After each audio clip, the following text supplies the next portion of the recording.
యాక్చువల్‌గా మనకి చిన్నప్పటి నుండి వాటర్ బాగా తాగండి చాలా మంచిది అని చెప్తారు కదా! యాక్చువల్‌గా సఫిషియెంట్ అమౌంట్ ఆఫ్ వాటర్ తీసుకోకపోవడం వల్ల మన బాడీలో వచ్చే ప్రాబ్లమ్స్ ఏంటో ఈరోజు నేను మీకు చెప్తాను. Point number 1 slow metabolism. ఈ ప్రాసెస్ వల్ల ఏమవుతుందంటే మీ ఫ్యాట్ బర్నింగ్ ప్రాసెస్ స్లో అయిపోయి మీ వెయిట్ లాస్ జరగడం చాలా కష్టం అవుతుంది. పాయింట్ నెంబర్ 2 మీరు ఓవర్ ఈటింగ్ అండ్ ఆకలి ఎక్కువగా అనిపిస్తుంది. దానివల్ల ఏంటంటే మీరు ఎక్కువ తింటారు.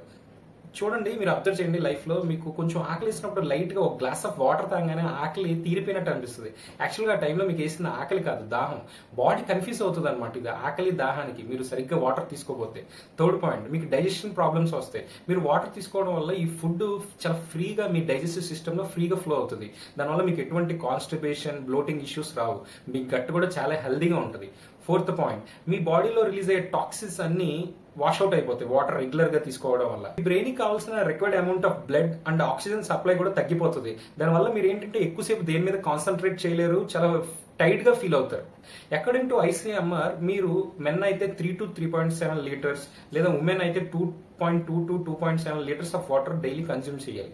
Based on your physical activity and local climate temperature బట్టి మీరు కొంచెం ఎక్కువ తీసుకోండి ఈ సమ్మర్ కాబట్టి.